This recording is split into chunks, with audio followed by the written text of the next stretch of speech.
First contact.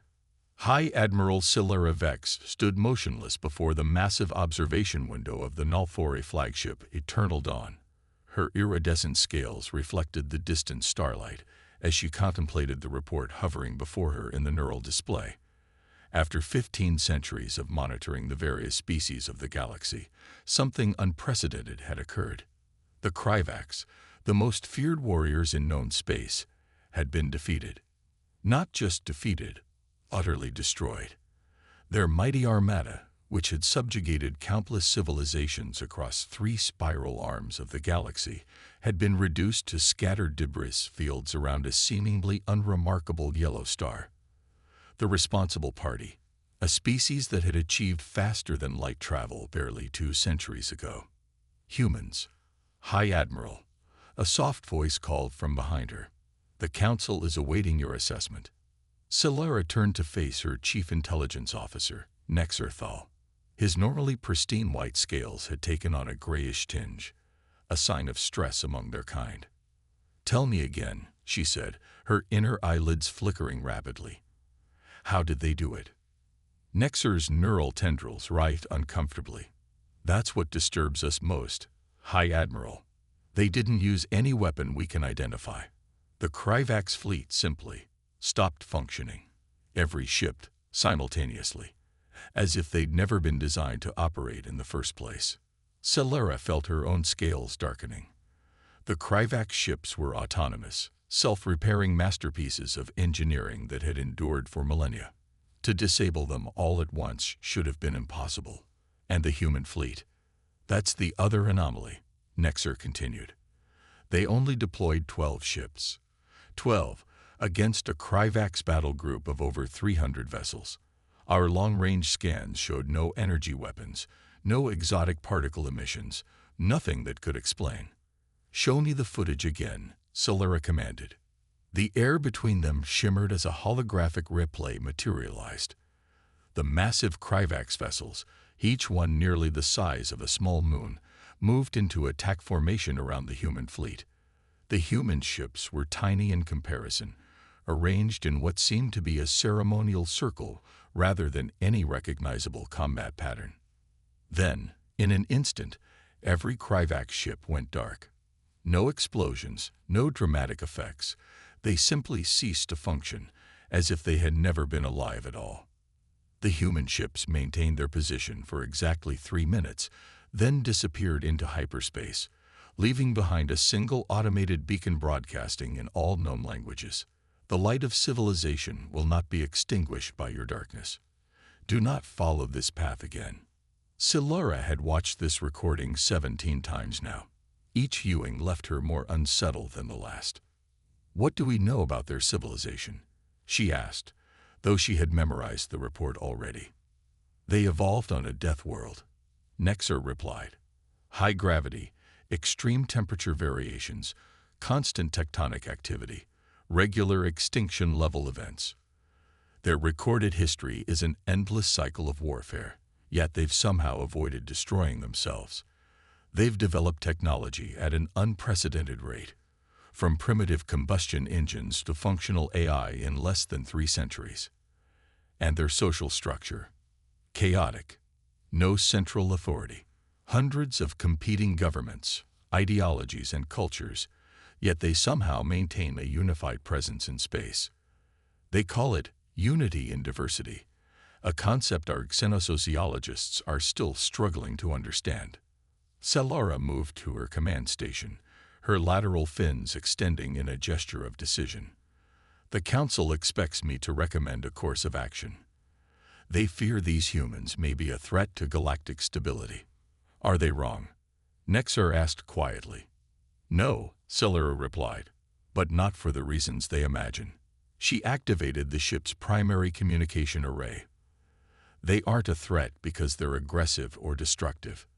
They're a threat because they're survivors. Look at their history. Every catastrophe made them stronger.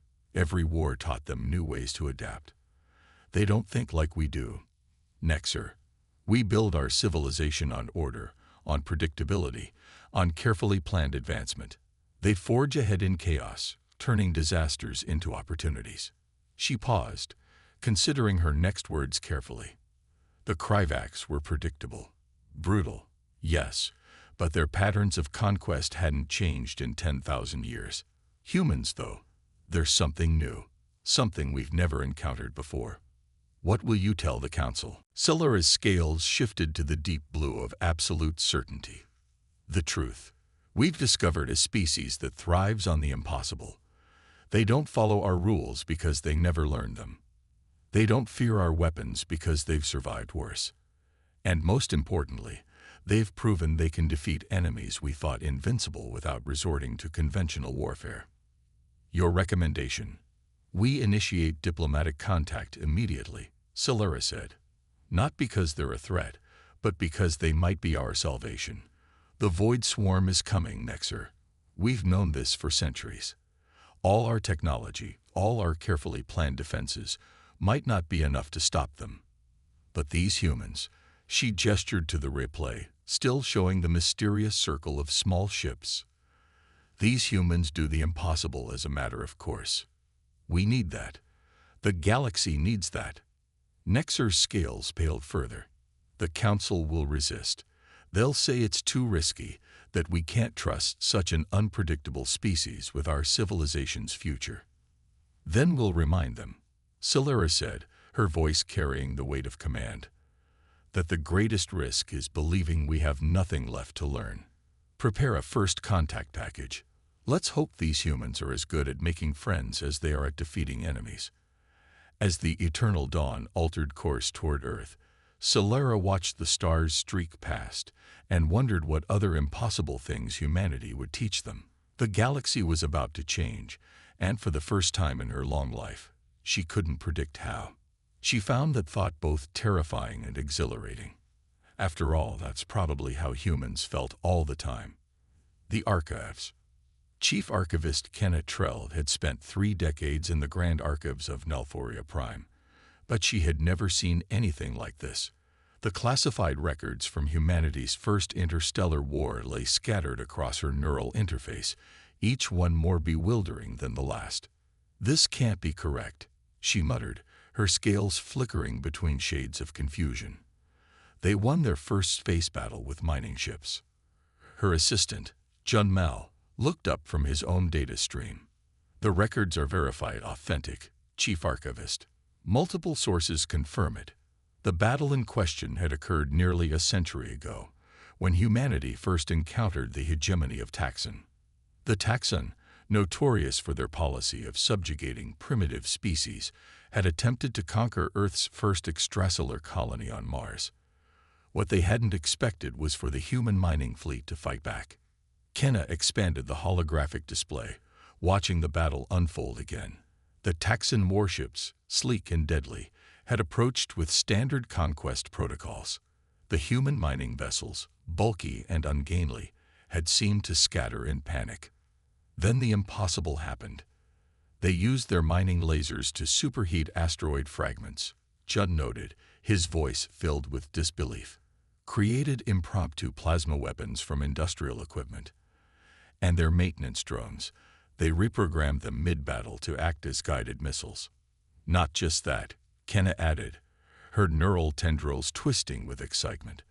Look at their communication patterns. Every ship acted independently, yet somehow maintained perfect coordination. No central command structure, no predetermined battle plans. They improvised. The entire battle. The record showed more than just the fight itself. They contained detailed analyses of human behavior patterns, psychological assessments, and cultural studies. The Taxxon had been so shocked by their defeat that they had launched a comprehensive investigation into human nature. Their conclusions were disturbing. Listen to this, Kenna said, reading from a high-level Taxxon report. The humans display a unique and possibly unprecedented characteristic. They appear to function most effectively in conditions of extreme stress and limited resources. When faced with overwhelming odds, their cognitive capabilities actually increase. They do not merely adapt to chaos. They weaponize it. Jun's scales paled. That shouldn't be possible. Every known species experiences cognitive decline under stress. It's a fundamental survival mechanism. Apparently not for humans. Kenna pulled up another file, this one marked with the highest security classification. This is from 50 years later, during the Nexus incursion. The Taxxons shared their findings with other species, warning them about human capabilities. Nobody believed them. The Nexus Collective decided to make their own attempt at conquering Earth. The holographic display shifted to show a massive fleet of biomechanical ships, each one a masterpiece of organic technology. The Nexus Collective had spent millennia perfecting their ships, creating vessels that could think and adapt, heal, and evolve. They had thought themselves invincible. They attacked Earth directly this time, Kenna continued. No warning, no demands for surrender. Their ships emerged from hyperspace inside the solar system, expecting to find a primitive civilization barely capable of interplanetary travel. Instead, they found humanity waiting for them. The footage showed human ships of all sizes and configurations, from tiny fighter craft to massive carriers. But what caught Kenna's attention wasn't the ships themselves, it was how they fought. There's no standardization, she observed, her voice filled with wonder. Every ship is different. Different weapons, different defenses, different tactics. The Nexus ships couldn't predict their movements because there was no pattern to predict. And look at their weapon systems, Jun added. They're using technologies from at least 7 different scientific disciplines, some of them seemingly contradictory. Quantum fields alongside chemical propulsion. Gravitational weapons paired with kinetic projectiles. It's beautiful in a terrifying way. The battle had lasted less than 6 hours. The Nexus fleet, despite its superior technology and evolutionary capabilities, couldn't adapt fast enough to humanity's chaotic, multifaceted assault. Their biomechanical ships, designed to counter any known form of warfare, found themselves facing dozens of unknown forms simultaneously. But it was what happened after the battle that truly captured Kenna's attention. They offered peace, she said softly, reading the final reports. The Nexus Collective surrendered unconditionally, expecting extinction. Instead, humanity offered them collaboration. They wanted to learn about the biomechanical technology, offered to share their own innovations in return. Surely the Collective refused. No, they accepted. Look at these trade records. Within a decade, human and Nexus scientists were working together. They combined human creativity with Nexus biotechnology to create entirely new fields of science. The Collective still exists today, but as allies rather than conquerors. Kenna sat back, her scales shifting to the deep green of profound realization. Now I understand why High Admiral Vex wants to attempt diplomatic contact. The humans don't just survive chaos, they transform it into opportunity. They don't just defeat enemies, they turn them into friends. But the Void Swarm, Jun began. Yes, Kenna interrupted. The Void Swarm is different. They can't be reasoned with, can't be transformed into allies. But maybe that's exactly why we need humanity. We've spent millennia preparing for the swarm using logic, order, and careful planning. Maybe what we really need is some human chaos. She began composing her report to the High Admiral, her neural tendrils dancing with excitement. We've been looking at this all wrong, June. We thought we needed to protect ourselves from humanity. But maybe, just maybe, humanity is exactly what this galaxy needs to protect itself from what's coming. The archives around them hummed with ancient knowledge, but for the first time in her career, Kenna felt like she was glimpsing something truly new. The future was about to become very interesting indeed. The diplomatic mission. Ambassador Sarah Chen fought the urge to fidget as she stood in the gleaming reception chamber of the Nalthori diplomatic vessel. After 20 years in the diplomatic corps, she had thought nothing could surprise her anymore. She had been wrong. The Nalthori were beautiful in an alien way, their iridescent scales shifting colors with their emotions, neural tendrils flowing like living silk. But it was their ship that truly caught her attention. It was grown rather than built, its crystalline corridors pulsing with bioelectrical energy. High Admiral Silera Vex approach, her scales rippling with formal greeting patterns. The universal translator rendered her words in perfect Earth standard.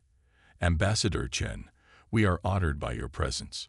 The honor is mutual, High Admiral.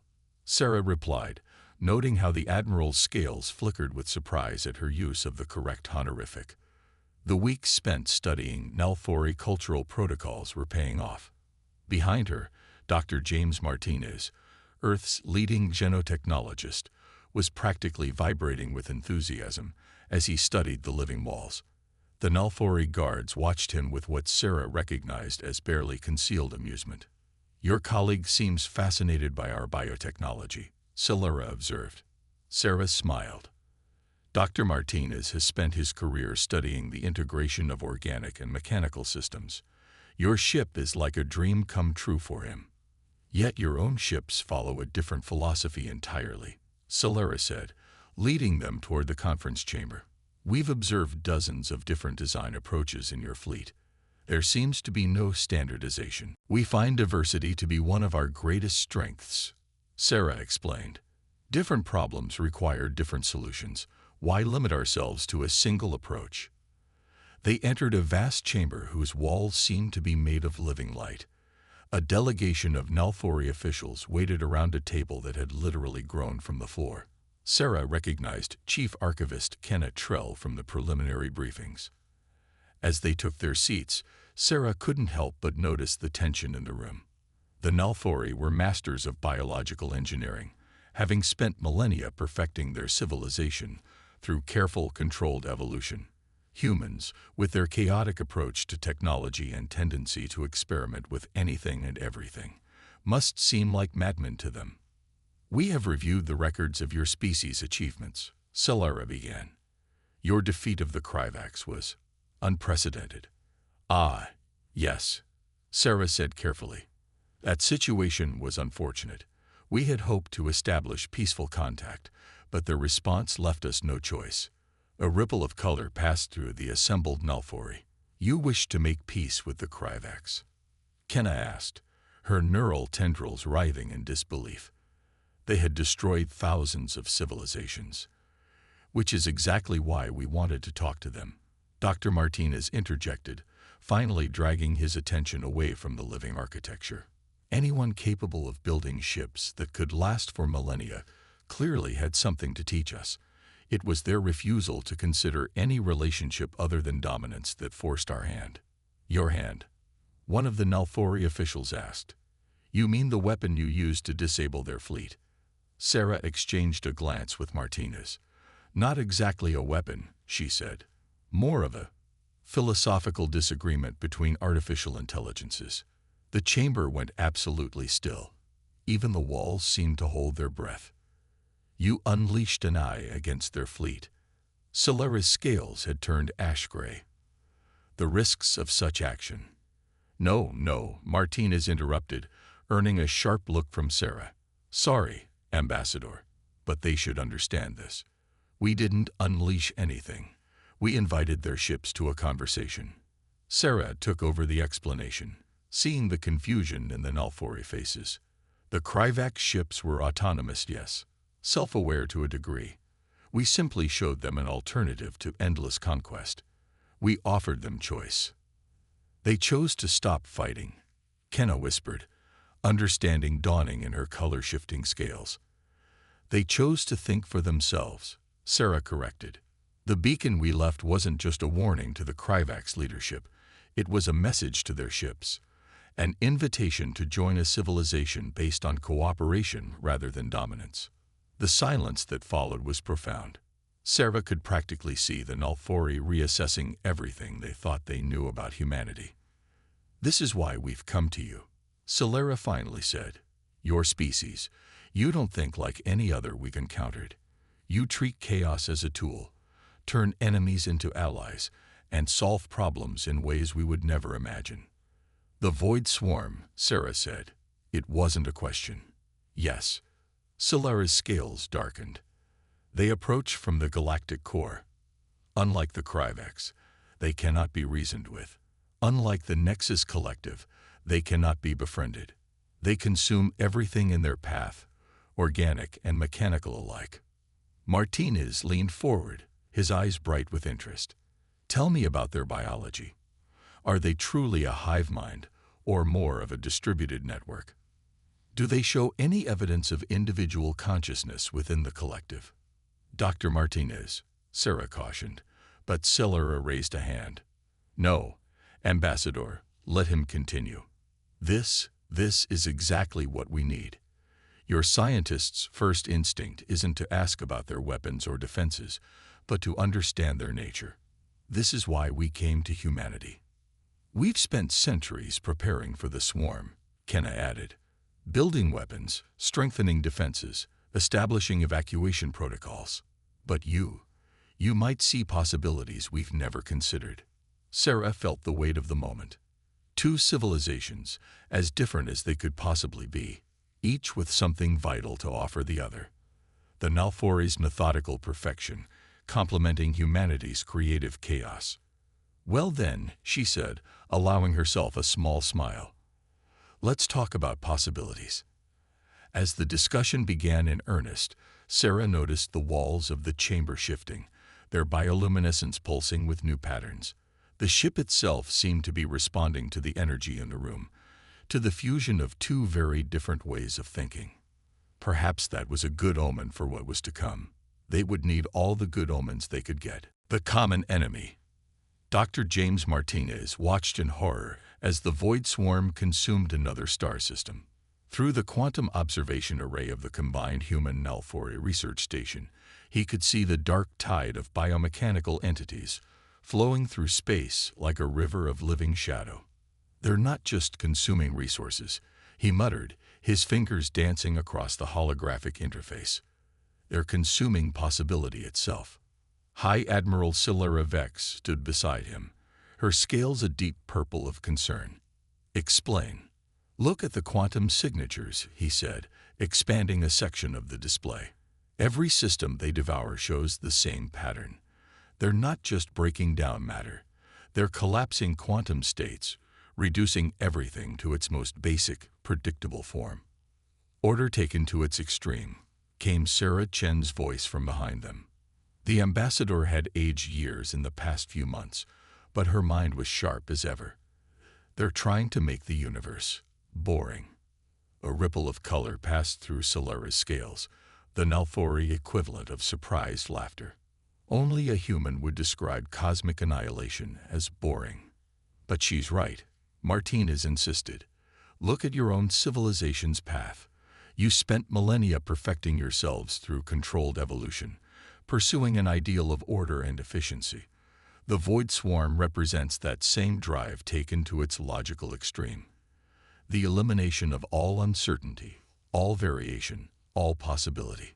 The observation chamber fell silent as they watched another world fall to the swarm. The combined fleet of human and Nalfori ships hung in space nearby, preparing for their first major engagement with the enemy. It was the largest gathering of vessels in galactic history, yet against the vast darkness of the swarm, it seemed painfully small. The latest simulation results are in, Kenna Trell announced, entering the chamber with a swirl of agitated neural tendrils.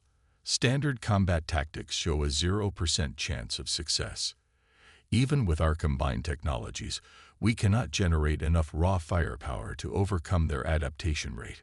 Good thing we're not planning to use standard tactics, Sarah said with a grim smile. Martinez nodded, pulling up a new set of displays. The swarm operates on perfect efficiency, perfect predictability. They consume ordered systems and incorporate them into their collective. But what happens when you feed chaos into a system designed for order? The human mining fleet, Celera said suddenly, her scales flickering with revelation. When they defeated the Taxon by using industrial equipment as weapons, you want to introduce unexpected variables into the swarm's calculations. More than that, Martinez said, we've been studying the quantum resonance patterns of your biotechnology. The way your ships grow and adapt. It's beautiful, but it's too orderly. The swarm will easily predict and counter it. But if we combine it with human chaos theory, he brought up a new schematic. The design displayed was like nothing either species had created before, a hybrid vessel that combined Alfori biological engineering with human unpredictability. We call it the uncertainty engine, Sarah explained. Dr. Martins and his team worked with your bioengineers to create something that shouldn't be possible, a ship that actively generates quantum uncertainty fields that can exist in multiple states simultaneously. It violates half the laws of physics, Martins added with evident pride. The Alfori components provide the structure and power, but the human elements introduce controlled chaos into the system. Each ship will be unique, evolving along completely unpredictable paths. Celera studied the design, her scales shifting through patterns of doubt and hope. You want to fight the ultimate order with ultimate chaos. Not fight, Sarah corrected. Infect. The swarm consumes and adapts, right? So let's give them something impossible to adapt to. Something that will introduce uncertainty into their perfect system. We've already begun converting the fleet, Martins said. The process is different for every ship. It has to be. That's the whole point. We're creating a fleet that doesn't just embrace chaos, it generates it. A signal chimed through the chamber. The swarm had begun moving toward their position. They were out of time. You realize, Celera said slowly, that if this works, it will change both our civilizations forever. We cannot unleash this level of uncertainty into the galaxy without being transformed by it ourselves. Sarah smiled. That's what we're counting on. Humanity has always believed that change is the only constant in the universe. Maybe it's time for the rest of the galaxy to learn that lesson too. Martinez turned back to the quantum array, watching the dark tide approach. The combined fleet was moving into position, each ship already beginning to exhibit unique quantum signatures as the hybridization process took hold. Besides, he added quietly, if we're right about what the swarm really is, the heat death of the universe made manifest, entropy's final victory over complexity. Then introducing some fresh chaos into the system isn't just tactically sound, it's philosophically necessary. Celera's scales rippled with determination as she opened a channel to the fleet. All vessels, prepare for quantum state transformation. We are about to attempt something that has never been done before. We are going to make the universe interesting again. As the orders went out and the fleet began to shift and change, Martinez couldn't help but smile. Humanity had spent its entire existence turning disasters into opportunities, finding strength in uncertainty, and now they were about to teach that lesson to the galaxy itself. The Void Swarm was about to learn that there were worse things than chaos. There was perfect order and the madness it brought. Unity. The universe, Dr. James Martinez had decided, had a sense of humor. Here he was, watching reality itself being rewritten, and all he could think about was how beautiful it looked. The uncertainty engines had worked better than anyone could have predicted, which was, ironically, exactly what they had been designed to do. The combined fleet had engaged the Void Swarm 3 days ago, and nothing had been the same since. The quantum cascade is still expanding, he reported, watching the displays that struggled to represent what was happening. The swarm's attempt to consume our ships has introduced chaos into their perfect system. They're evolving. High Admiral Celera Vex stood beside him, her scales shifting through colors that had never existed before. The Alfori themselves were changing, their perfectly engineered biology responding to the waves of quantum uncertainty that ripple through space. Not just evolving, Ambassador Chen corrected, her voice filled with wonder. They're becoming something new. We all are. The observation chamber's windows showed a scene that defied conventional physics, where the Void Swarm had been a tide of darkness consuming all in its path. It was now a tapestry of possibility. The hybrid ships of the combined fleet had merged with portions of the swarm, creating structures that existed in multiple states simultaneously. Our final readings before the quantum sensors stopped making sense, Kenna Trell reported, her neural tendrils dancing with excitement, showed that the swarm's basic directive, the drive toward perfect order, has been fundamentally altered. They're not consuming possibility anymore. They're generating it. Because we gave them something they couldn't properly consume, Martine said, understanding dawning. The uncertainty engines weren't just weapons. They were seeds.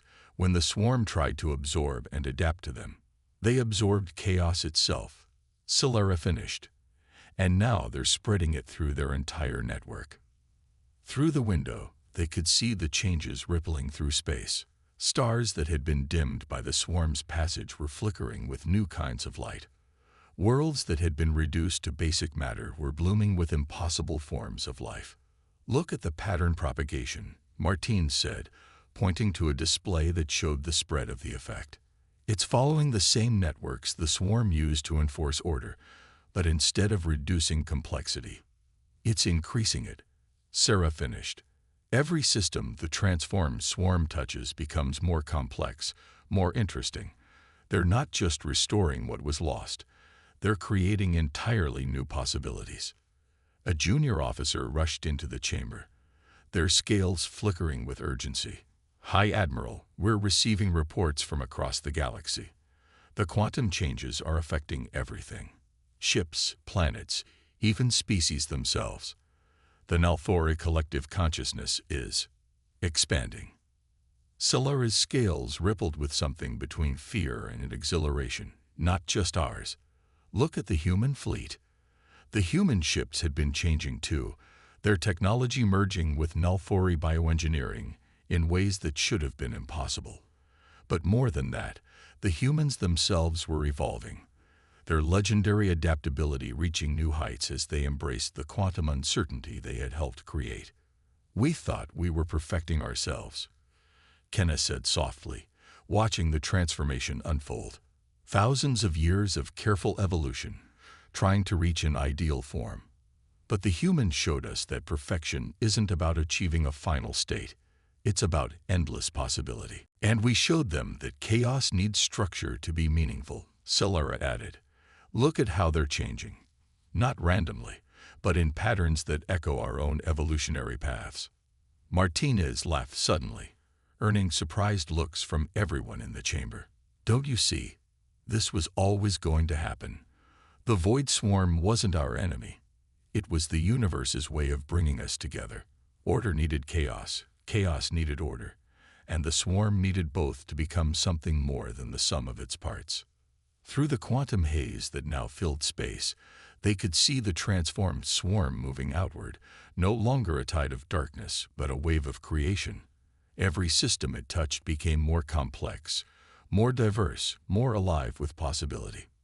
So what happens now? Sarah asked, watching their known universe transform before their eyes. Now, Solara's scales shifted to a color that had no name in any language. Now we explore. We've unlocked a level of reality we barely understood existed. Every star system, every planet, every form of life will have new potential, new possibilities. Including us, Martinez added. He could feel it already, his consciousness expanding, touching the quantum field that connected everything. Around him, the Nalthori were experiencing similar changes, their carefully engineered biology embracing chaos in ways their ancestors could never have imagined. The galaxy feared us, Sarah said thoughtfully, because we brought chaos to their order. They feared the Nalthori because they represented order taken to its extreme. But together we become something greater, Solara finished. Not perfect order, not pure chaos, but a harmony of both. A new way of existing. Outside the window, the transformed swarm continued its work, spreading complexity and possibility through the galaxy. But now it wasn't consuming, it was creating, combining, evolving. The universe itself seemed brighter somehow, more vivid, more alive with potential. You know what this means, Martine said, watching the quantum cascades with a smile. We're going to need some new physics. The old models aren't going to cut it anymore. We're going to need new everything, Kenna replied, her neural tendrils swaying with excitement. New science, new philosophy, new ways of thinking about existence itself. Good thing we have all of possibility to work with, Sarah said. As they stood together, human and Nalthori, order and chaos, past and future. They watched their transformed fleet move out into the galaxy. They had set out to save the universe from perfect order, only to discover that the universe had bigger plans for them all. The galaxy had feared them both, each in their own way. But fear had given way to something far more interesting, possibility. And in the quantum dance of order and chaos, in the harmony of structure and uncertainty, they had found not just survival, but transcendence. The universe, it seemed, had a sense of humor after all.